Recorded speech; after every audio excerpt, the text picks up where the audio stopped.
पवित्र अक्षय तृतीया अवसर में अक्षिमुठी पूजा करी चाष कार्य आरंभ कर स्थानीय सारसकणा विधायक भादव हांसदा।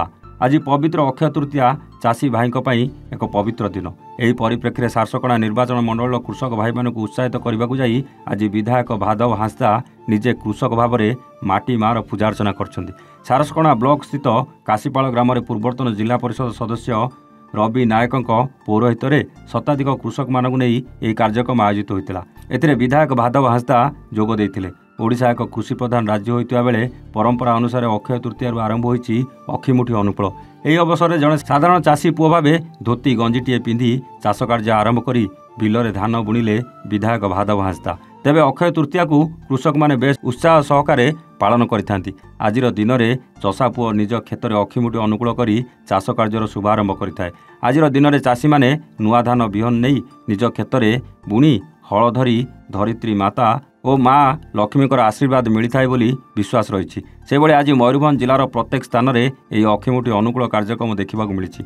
चाषी पुओ सकाळु नुआ वस्त्र परिधान करी नुआ बिहन सह पूजा सामग्री धरी खेत को जाई सेठारे धान बुणी चाष कार्यक्रम आरंभ करछि। चलित वर्ष भल फसल पाई भगवान निकट में प्रार्थना करिसेंती। आज अक्षय तृतीया अवसर में आराध्य देवता तथा जगतरनाथ जगन्नाथ पवित्र रथयात्रा पाई रथ अनुकूल आरंभ होता है। मयूरभंज जिला सारसकणा सारस क्षेत्र और शीर्षा शून्य माधव मंदिर सम्मुख में विजय करथिबा देवी चर्चिका आगरे रथकला करा जाई रथ निर्माण आरंभ होब। विश्वकर्मा महाराण द्वारा श्रीजीव रथ निर्माण करा।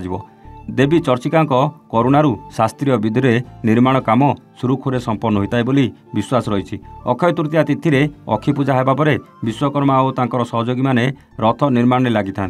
एथिपाई निकट में थिबा जंगलू आवश्यक काठ रथखला पहुंच सारी। बसंत पंचमी में रथ काट अनुकूल रामनवमी में काठ बकल बाहर करने पर आज रथ निर्माण अनुकूल करा देखा मिली।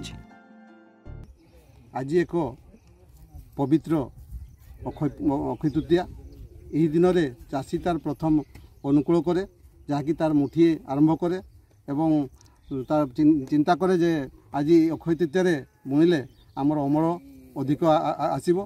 तेणु से आशा नहीं आम समस्त चाषी आज प्रथम अनुकूल कर आज दिन एक पवित्र दिन जो दिन कि आज रथयात्रार आज अनुकूल हुए। तेणु आज आम समस्ते खुशी अच्छु और आज जगन्नाथ नीति प्रार्थना करूँ जे आमे समस्ते आमे चाषीगण जमी चाष आगामी वर्ष में जमी कौन वातावरण हो जमी आम अमल ठीक भाव पाऊ। ये Mayurbhanj Malay Kumar Nayak report Evan Odisha.